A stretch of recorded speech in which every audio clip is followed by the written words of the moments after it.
네, 오늘도 우리가 하나님의 가족들로 또 함께 모여서 우리 하나님을 예배하게 되었습니다. 우리 전우좌우로 축복하면서 인사하도록 하겠습니다.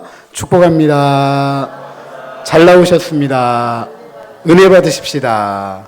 복을 받으시려면은요. 아멘. 오늘 우리 예배가 복된 예배가 된 줄로 믿습니다.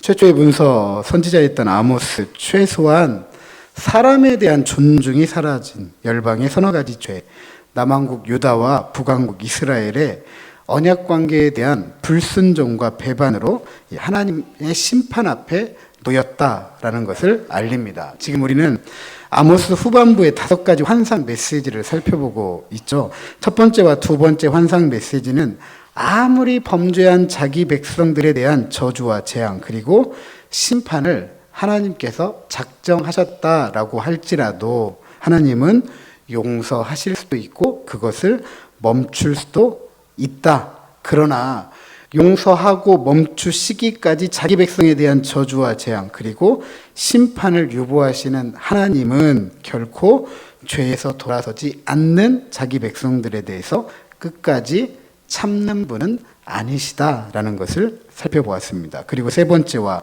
네 번째 환상 메시지는 죄에서 돌아서지 않는 자기 백성들에 대한 하나님의 재앙과 저주 그리고 심판이 돌이킬 수 없는 최종적이고 총체적인 것이다 라는 것을 가르칩니다. 그러면서 베델의 제사장이었던 아마샤 그리고 참 선지자 아모스의 갈등 이야기를 통해서 북왕국 이스라엘이 어떤 범죄를 했는지에 대해서 우리가 살펴보았습니다. 왕을 의지하고 번영과 풍요를 신뢰하면서 안전으로 삼고 자기 밥그릇 챙기기에 바빠서 하나님의 말씀에 귀를 기울이지 않았다라는 사실을 우리가 살펴보았습니다. 이로 인한 북왕국 이스라엘 가난한 자, 힘없는 자, 연약한 자들이 최소한의 사람에 대한 존중도 생명의 끈을 이어갈 생존의 끈조차도 끊어가면서까지 돈에 묶였다. 종교는 그것의 배후가 되어서 사회적, 정치적, 경제적 불의와 부조리를 일삼으면서 하나님께서 원하시는 정의와 공의는 쓴쑥으로 바꾸고 말았죠. 그래서 북왕국 이스라엘이 하나님의 재앙과 저주, 심판을 피할 수 없게 되었다라는 사실을 살펴보았습니다. 자, 오늘 본문 아모스 후반부의 5가지 환상 메시지 중 마지막 5번째 환상 이야기입니다. 앞선 4가지 환상 이야기와 좀 차이가 되는 특징들이 있습니다. 첫 번째로 지금까지의 환상 이야기는 하나님께서 아모스에게 보여주는 것으로 시작하는 반면에 오늘은 아모스가 본 것으로 시작을 합니다. 하나님의 재앙과 저주 그리고 심판 이야기에 아모스가 주체가 되는 것입니다. 둘째로 앞선 환상 이야기의 환상은 짧아요.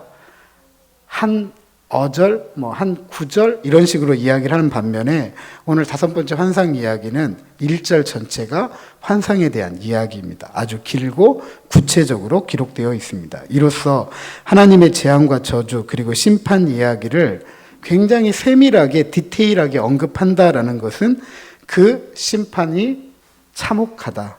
비참하다라는 것을 한껏 강조해 주는 것이고요. 세 번째로 5번째 환상 이야기는 아모스의 중재가 없습니다. 하나님과의 대화도 없습니다. 더 이상 하나님께서 저 이스라엘로부터 들을 이야기가 없다, 할 말도 없다, 예고된 하나님의 최종적인 재앙과 저주, 심판 그것이 확정되었다라는 것을 강조해 주고 있습니다. 마지막 4번째로 본문을 살펴보면서 나누겠지만 지금까지 한 번도 언급되지 않았던 한 가지 이야기를 듣게 됩니다. 그것은 희망의 메시지입니다. 금조 암송 9절이기도 한데요. 8절에 보라 주 여호와의 눈이 범죄한 나라를 주목하노니 내가 그것을 지면에서 멸하리라. 그러나 야곱의 집은 온전히 멸하지는 아니하리라 여호와의 말씀이니라. 이 구절이 이어지는 11절 이하 15절에 이제 배경이 되는 말씀입니다. 이로써 하나님의 재앙과 저주, 심판은 새로운 시작을 알리는 구원과 회복의 은혜의 날이다라는 것도 알 수가 있습니다. 자, 이런 이해를 가지고 오늘 본문 살펴보도록 하겠습니다. 아모스가 보았다라고 하였는데요. 무엇을 보았느냐? 하나님의 피할 수 없는 최종적인 재앙과 저주, 심판의 이야기인데 아모스가 본 것은 이것입니다. 주님께서 제단 곁에 서 계시다. 그리고 말씀을 하신다라는 사실입니다. 제단은 제물을 불태워서 하나님께 제사를 드리는 놋제단을 말하고요. 그것은 하나님께서 예배를 받으시는 넓은 의미에서의 성소를 말합니다. 그리고 이 성소를 통해서 하나님은 자기 백성을 축복하시죠. 그런데 지금까지 우리가 아모스를 살펴보았지만 하나님께서 축복하시는, 그래서 하나님께서 예배를 받으시는 이 성소에 대해서 상당히 부정적이었습니다.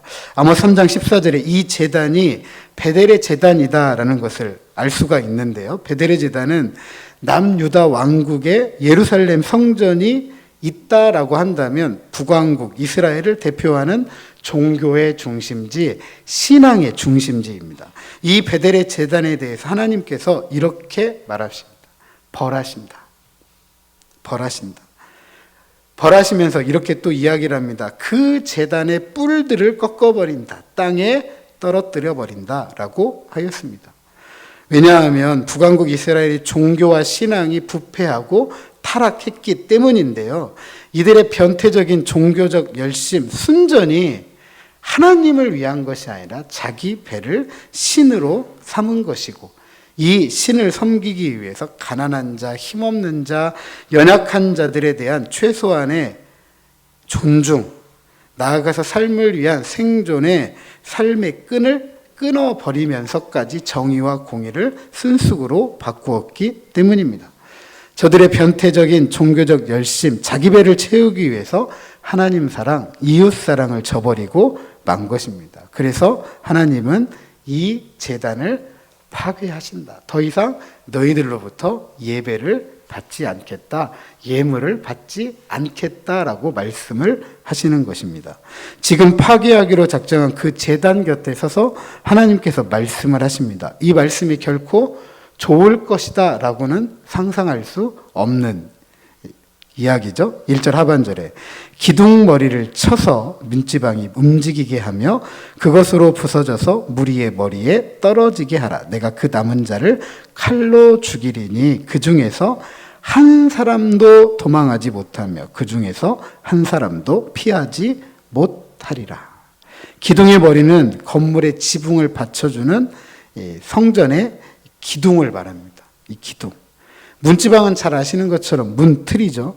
기둥머리를 쳐서 문틀이 자연스럽게 흔들리게 됩니다. 오늘 본문은 쳐서 흔들리게 하라는 것이고, 이렇게 흔들리게 되면 그 건물이 어떻게 되죠? 무너지게 되죠. 결국 지붕이 무너져 내리게 되게 되고, 결국은 변태적인 종교적 열심을 가지고 성전에 올라와서 자기 배를 채우기 위해 예배하는 그 사람들을 하나님께서 멸하신다, 죽게 한다라고 말씀을 하십니다. 너무나 자연스럽죠. 자기 배를 채우기 위해서 변태적인 종교적 열심을 가지고 있는 이들의 예배, 예물을 받지 않겠다고 하셨는데 굳이 올라와서 예배한다고 예물을 드린다고 하는 이들, 하나님께서 가만 두시겠느냐는 거죠. 하지만 여기에서 끝나지 않습니다. 그 중에 살아남은 자들이 있다면 칼로 죽게 한다. 결국 이 칼에 한 사람도 도망하지 못한다, 피하지 못한다라고 하였습니다. 이로써 지금까지 예고된 하나님의 최종적 심판이 성취가 됩니다. 그리고 이어지는 2절과 4절에서 하나님께서 최종적인 자신의 심판을 어떻게 성취해 가는지를 아주 세밀하게 묘사해 주고 있습니다. 스올로 들어가도 붙잡아 대신다. 스올은 가고 싶지 않은 곳이에요. 오늘 우리식으로 표현하면 지옥입니다. 가고 싶지 않은데 하나님의 심판이 얼마나 중하면 스올로 피하고 싶겠냐는 거죠. 그런데 거기에 들어가도 어떻게 하신다고요? 붙잡아 대신대요. 하늘로 올라가도 거기서 붙잡아 내린다. 갈멜산 꼭대기에 숨어도 찾아낸다. 바다 밑에 숨어도 뱀을 명하여 물게 한다. 원수에게 사로잡혀 가더라도 혹시 살 수 있는 기회가 주어진다라고 하더라도 거기에서 칼로 죽게 한다라고 하였습니다. 우리가 꼭 스올이 무엇인지 뱀이 무엇인지 알지 못한다라고 해도 이 구절의 의미는 분명합니다. 어느 곳으로 도망가지도 못한다. 어느 곳에도 피하지 못한다. 숨을 만한 그 어느 곳도 하나님 앞에는 없다라는 것을 강조해 주고 있습니다. 아모스 5장 19절에 이와 비슷한 이야기가 등장합니다. 마치 사람이 사자를 피하다가 곰을 만나거나 혹은 집에 들어가서 손을 벽에 대었다가 뱀에 물림 같도다. 사자를 좀 피했다고 생각했는데 곰이 나타났어. 곰을 피해서 도망을 했는데 집에 들어갔어요. 아이고 이제는 살았다라고 손을 벽에 씹고 큰 숨을 쉬는데 결국 뱀이 물어서 죽었다. 이렇게까지 하나님께서 하시는 이유 4절 하반절에 이렇게 기록합니다. 내가 그들에게 주목하여 화를 내리고 복을 내리지 아니하리라. 즉 하나님께서 최종적으로 재앙과 저주 그리고 심판을 작정하셨기 때문에 하나님의 재앙과 저주 그 심판에서 안전할 수 없다라는 것이고 이것을 하나님께서 지켜보신다라고 하였습니다. 그리고 이 재앙과 저주 그리고 심판의 대상이 다른 누가 아니라 북왕국 이스라엘 자칭 하나님의 백성이라고 하는 하나님의 선민들이라는 사실이 충격적으로 다가옵니다. 이런 충격적이고 최종적인 재앙과 저주 그리고 심판을 작정하신 하나님에 대해서 아모스가 이어서 말하고 있습니다. 5절과 6절 같이 한번 읽어보도록 하겠습니다. 5절과 6절입니다. 시작. 주 만군의 여호와는 땅을 만져 녹게 하사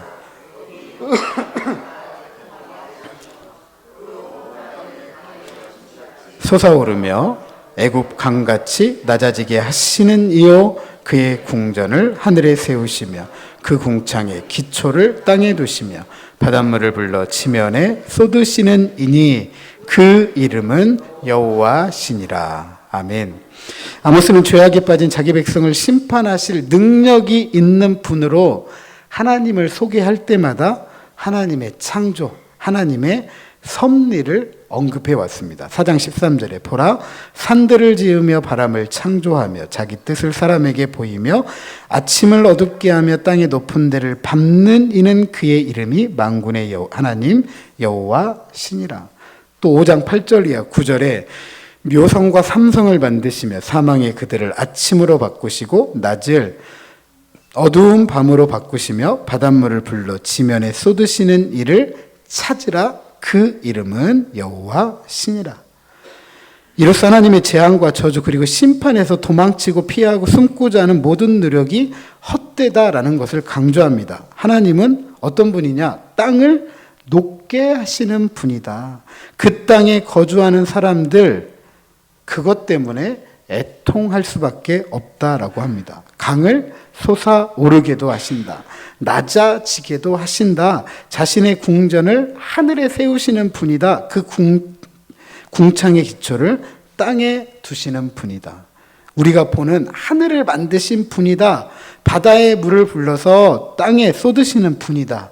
창조주 하나님은 피조세계를 이처럼 만드시고 주관하시고 섭리하시는 분이기 때문에 이 세상에 대한 최종적인 재앙과 저주 그리고 심판을 행하시는 유일하신 한 분 하나님이시다라는 것을 강조해 주는 것입니다.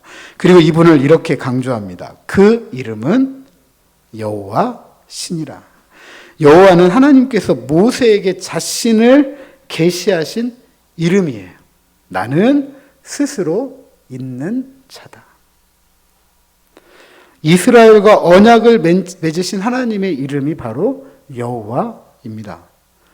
이스라엘을 저 애굽에서 불러내셔가지고 니들은 내 백성이 되고 나는 너희 하나님이 될게. 이 말은 결국 내가 너희들을 책임져 줄게. 너는 나를 예배하기만 돼. 라고 하나님께서 주신 은혜의 이름, 축복의 이름, 구원의 이름이에요. 이 이름을 왜 강조하죠? 그것은 모세를 대표로 하는 이스라엘과 언약을 맺으신 하나님은 자기 백성에게 은혜를 베푸신다. 그 백성을 축복하신다. 그 백성을 구원하신다.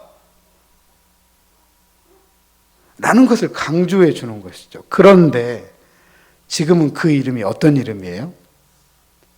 재앙의 이름, 저주의 이름, 심판의 이름이에요.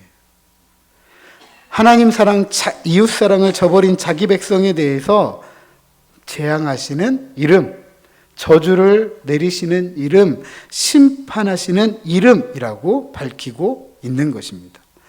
그러니까 여호와라는 이 이름은 은혜와 축복과 구원의 근거가 되지만 여호와라는 이름은 재앙과 저주와 심판의 근거가 되는 이름이기도 하다.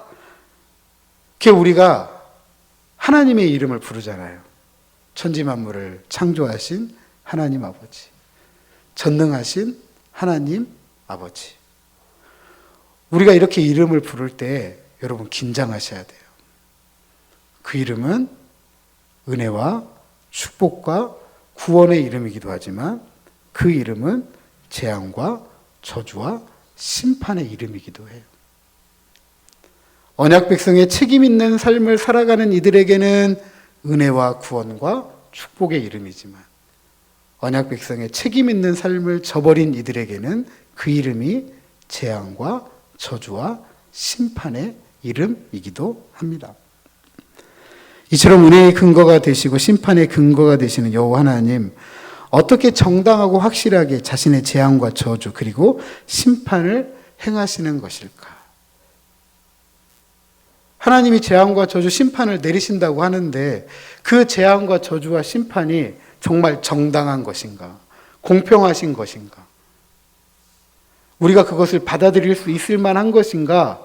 그걸 우리가 생각해 봐야 되죠. 7절에 두 개의 수사 의문문이 등장을 합니다. 수사 의문문은 문장의 형식은 의문문이에요. 그런데 그 대답을 요구하지 않고 우리 스스로 인정할 수밖에 없는 그런 이 문법적인 그런 의문문인데 이렇게 물어봅니다.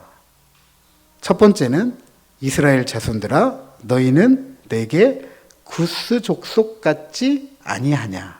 두 번째 질문은 내가 이스라엘을 애굽 땅에서 블레셋 사람을 갑돌에서 아람 사람을 기르에서 올라오게 하지 아니하였느냐. 이렇게 묻고 있습니다. 첫 번째 질문이죠. 너희는 내게 구스 족속 같지 아니하냐. 이스라엘이나 구스 족속이나 똑같다. 구스 족속은 에티오피아 사람들을 이야기합니다. 그 사람들이나 너희나 똑같다. 똑같다. 어떤 의미에서 똑같죠? 하나님의 선택을 받긴 했는데, 하나님의 선민이 되긴 했는데, 하나님의 선민이 될 자격이 있어서 선민이 된 게 아니죠. 그냥 세상에 한 민족 중에 하나일 뿐이에요. 그 중에 하나님께서 특별히 사랑하신 것 뿐이죠. 두 번째로는 내가 이스라엘을 애굽 땅에서 불러내었다. 이게 뭐냐면 여러분이 잘 아시는 것처럼 출애굽이죠. 하나님께서 이스라엘 백성들을 애굽의 종에서 해방시켜 주신 사건, 출애굽입니다. 이스라엘 백성들에게 이 출애굽은요, 역사적으로 민족적으로 아주 중요한 사건이에요. 그래서 이스라엘의 달력은 새해가 언제 시작하냐면 이 출애굽을 기준으로 시작합니다. 새로운 역사가 시작된 그날을 자신들의 달력의 첫째 달로 삼아요. 그만큼 이스라엘 백성들에게는 출애굽의 역사가 큰 은혜이죠. 그런데 이런 출애굽의 역사가 이스라엘만 있는 게 아니라 내가 블레셋 사람들도 그렇게 불러내었었고 아람 사람들도 그렇게 불러내었다. 블레셋 사람들은 팔레스타인 사람들을 이야기하고 아람 사람들은 오늘날 시리아 사람들을 이야기합니다. 그러니까 너희들이 출애굽이라고 특별하게 생각하는데 다른 민족들에게도 그렇게 했어. 그러니까 너희나 다른 민족들이나 같다 틀리다? 같다라는 거죠. 같다라는 거죠. 그러니까 하나님께서 이스라엘을 대하는 태도나 열방을 대하는 태도나 같다 틀리다? 같다라는 거예요. 그런데 너희를 그 중에 특별히 내가 사랑을 했어. 사랑을 했기 때문에 사랑받은 자답게 살아야지 라고 되묻는 거죠. 그런데 사랑받는 자답게 행하지 않았다라는 것을 다시 한번 확신하게 하는 거죠. 너희들도 부정할 수 없잖아. 너희들 그렇게 했잖아. 내가 여러 번 기회 줬잖아. 그런데도 그 기회를 발로 박찼잖아. 이스라엘도 부정할 수 없는 겁니다.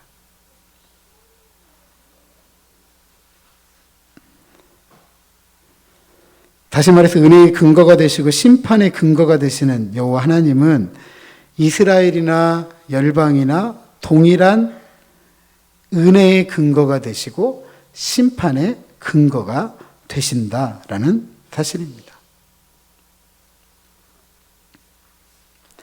죄악에 대해서는 반드시 심판하시는 이름, 은혜의 이름이었지만 죄악에 대해서는 반드시 심판하시는 이름. 그래서 죄악된 열방을 심판하기로 하신 것입니다. 하나님의 은혜와 심판에 대해 하나님의 선민인 북왕국 이스라엘이나 남왕국 유다 포함해서 모든 열방에 대해서 공평하신 분입니다. 그래서 아모스 1장과 2장에서 죄악으로 심판받을 열방을 언급하고 하나님의 선민임을 특권으로만 알고 정의와 공의를 순수으로 바꾸었던 북왕국 이스라엘과 남왕국 유다에 대해서도 심판하시겠다라고 하였던 것입니다. 하지만 이런 심판 중에도 그 이름처럼 자신의 은혜를 버리지 않으시는 분이 하나님이시죠. 8절 우리가 앞서 살펴보았지만 한 번 더 읽어보도록 하겠습니다. 8절입니다. 시작. 보라, 주 여호와의 눈이 범죄한 나라를 주목하노니 내가 그것을 지면에서 멸하리라. 그러나 야곱의 집은 온전히 멸하지는 아니하리라. 여호와의 말씀이니라. 아멘. 하나님의 심판은 정의와 공의를 저버린 이들에 대한 것입니다. 하지만 여전히 정의와 공의를 따라 살아가는 이들에 대해서는 그 이름은 은혜의 이름이고 구원의 이름이고 축복의 이름이죠. 여호와 하나님은 자신의 눈을 통해서 범죄한 이들 그 나라를 주목하신다라고 하였습니다. 그래서 야곱의 집은 온전히 멸하지 않겠다라고 하였습니다. 하나님은 정의와 공의를 저버리지 않은 자기 백성을 멸하지도 않고 반드시 회복시켜 주시는 분이다라고 우리에게 가르치고 있습니다. 그래서 하박국 이렇게 기도합니다. 여호와여, 내가 주께 대한 소문을 듣고 놀랐나이다. 여호와여, 주는 주의 일을 이 수년 내에 부응하게 하옵소서. 이 수년 내에 나타내시옵소서. 진노 중에라도 궁유를 잊지 마옵소서. 부흥은 오늘 우리가 말하는 것처럼 숫자가 많아지는 걸 말하는 게 아니에요. 원래 부흥이라는 의미는 새롭게 하는 거예요. 이 새로움을 위해서 진노 중에라도 궁유를 잊지 말아달라고 하박국이 기도합니다. 왜냐하면 하나님의 이름처럼 언약적 책임, 하나님 사랑, 이웃 사랑을 통해 정의와 공의를 살아가면서 가난한 자, 힘없는 자, 연약한 자를 돌보며 함께 살아가고자 하는 하나님의 백성들이 있었기 때문입니다. 하나님은 그런 자기 백성들에게 은혜를, 구원을, 복을 내려주시는 분이다라는 사실을 우리가 기억해야 됩니다. 이 일을 위해서 9절에 보니까 무엇을 한다? 채질을 한다라고 했습니다. 채질은 잘 아시는 것처럼 채로 쳐서 곡식과 쭉정이 혹은 그 안에 있는 돌들을 거르는 행위가 채질입니다. 은혜 입을 자기 백성과 심판받을 이들을 구별하시는 행위가 바로 체질이에요. 이것을 한 알갱이도 떨어지지 않게 하신다라고 했습니다. 앞서 여러 번 강조했지만 하나님의 이 체질을 피할 수 있는 사람 있다 없다? 없습니다. 그럼에도 불구하고 변태적인 종교적 열심을 가지고 은혜와 심판에 여호와 하나님에 대한 오해를 가지고 은혜만을 기대했던 이들에 대해서 10절에 한 번 더 강조합니다. 내 백성 중에서 말하기를 화가 우리에게 미치지 아니하며 이르지 아니하리라 하는 모든 죄인은 칼에 죽으리라. 참 대단해요. 이렇게 한번 표현하면 좋을 것 같아요. 끝까지 정신 차리지 못하는 사람들이 있어요. 사랑하는 성도 여러분, 북왕국 이스라엘은 하나님 백성됨을 무조건적인 복을 누릴 수 있는 특권이라고 생각을 했습니다. 무엇을 하든지 하나님은 그냥 복을 주시는 분, 이게 북왕국 이스라엘의 생각이었어요. 이건 남왕국 유다도 마찬가지였습니다. 그러나 아모스 선지자는 끊임없이 하나님께서 자기 백성에게 재앙과 저주 그리고 심판을 내리시고 죽고 망하게 할 것이라고 외쳤습니다. 왜 하나님께서 자기 백성을 이처럼 죽고 망하게 하실까?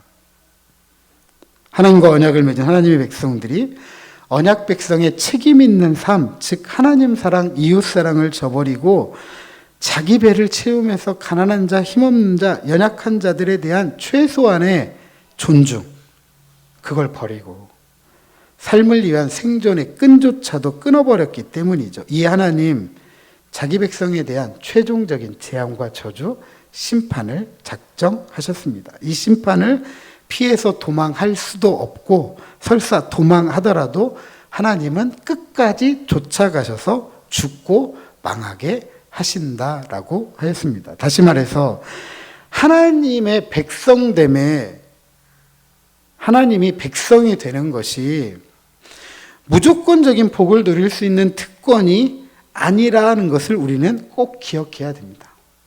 하나님의 백성됨은 그냥 하나님의 백성이 되었기 때문에 누릴 수 있는 특권이 아니라 하나님의 백성다운 삶을 살아가는 것으로 유지가 됩니다. 하나님 사랑, 이웃 사랑. 이 삶을 통해서 내가 하나님의 백성입니다 라는 것이 드러나는 거예요. 물론 이런 삶이 세상 사람들이 살아가면서 말하는 것 같은 번영과 풍요, 그것으로 주어지는 안전을 약속하지는 않습니다. 내가 하나님 사랑, 이웃 사랑했더니 부자가 되고 성공하고 명예를 얻고 지위를 얻고 이런 거 아니에요. 물론 그럴 수도 있어요. 하지만 모두가 그렇게 되는 것은 아닙니다. 그러나 하나님의 백성다운 삶이 그것을 보장받지 못한다고 해서 포기할 일이냐? 그렇지 않다는 거죠. 우리는 그 나라를 살아가는 사람들이잖아요.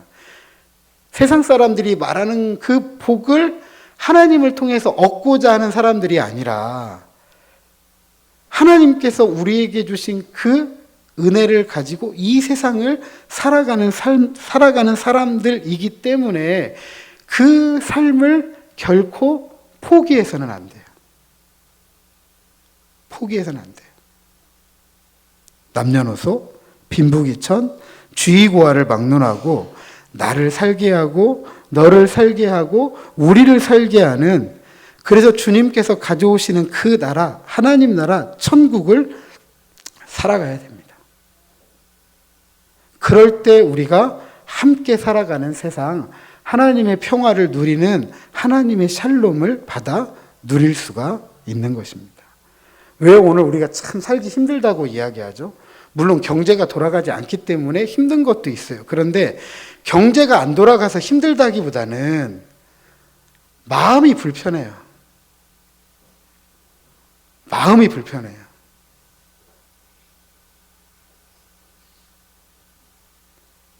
왜 이렇게 마음이 불편하죠? 왜 이렇게 마음이 불편할까요?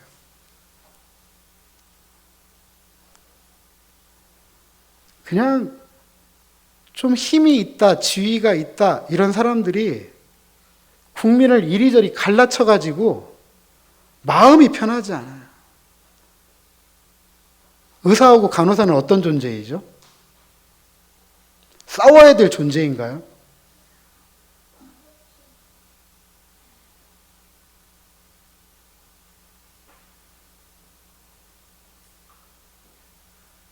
건설회사의 사주들은 건설 노동자가 필요 없나요?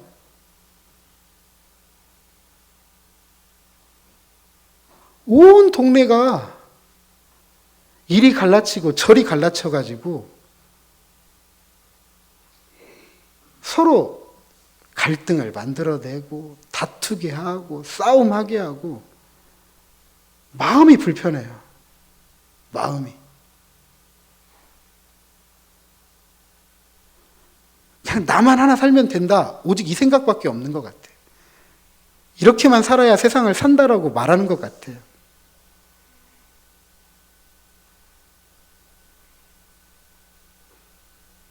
참 웃기잖아요. 정치 얘기 안 하려고 했는데 참 답답합니다. 히로시마 원전소 안전하면 먼저 마시면 되죠. 안전하니까 방류하겠다. 못 믿겠다. 그럼 믿을 만한 근거를 대어줘야죠. 모두가 안전하다는 걸 확신할 수 있도록 해줘야 되죠. 우리가 안전하니까 그냥 믿어. 이렇게 믿을 사람이 누가 있어요?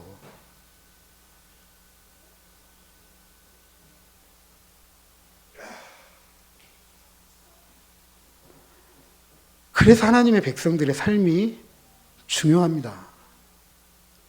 하나님을 사랑하는 사람은 이웃을 사랑합니다. 내가 살고 네가 살고 우리가 사는 것을 꿈꾸기 때문에 그렇습니다. 하나님은 이런 삶을 살아가는 자기 백성을 주목하십니다. 그리고 그런 자기 백성을 죄인들과 함께 멸하지 않고 남겨두시고 오는 하나님 나라를 살아가도록 하십니다. 왜냐하면 바로 그런 하나님의 백성들을 누가 찾으시니까요? 하나님께서 찾으시기 때문입니다. 그러기에 우리는 정의를, 공의를 물같이 마르지 않는 강같이 흘려보내는 하나님의 백성으로 살아가야 합니다. 그리고 그런 이들을 통해 하나님은 망하는 세상에서 새로운 세상을 꿈꾸도록 하십니다. 소돔과 고모라에 의인 10명이 없어서 망했습니다. 언약 백성의 책임 있는 삶을 저버리고 자기 배를 신으로 삼고 변태적인 종교 생활로 망해가는 세상에서 하나님께서 주목하시고 찾으시는 의인이 있다고 한다면 그 사람은 누구이어야 할까요? 저는 바로 오늘 이곳에 있는 저와 여러분이 되어야 할 것이라고 믿습니다. 바로 그 사람이 망해가는 세상에서 새로운 세상을 꿈꾸도록 하는 것입니다. 저와 여러분이 그 새로운 세상의 꿈을 전하는 이들이 되어야만 할 것입니다. 부디 하나님 사랑, 이웃 사랑으로 정의와 공의를 물같이 마르지 않는 강같이 흘려보내는 하나님께서 찾으시는 언약 백성의 책임 있는 삶을 살아가면서 하나님의 최종적인 심판으로 죽고 망해가는 세상에 나를 살리고 너를 살리고 우리를 살리면서 하나님의 샬롬으로 충만한 새로운 세상에 대한 꿈을 심고 그 꿈을 성취해가고 그 꿈의 열매를 풍성하게 받아들이는 저와 여러분 우리 모두가 되시기를 주님의 이름으로 축복합니다.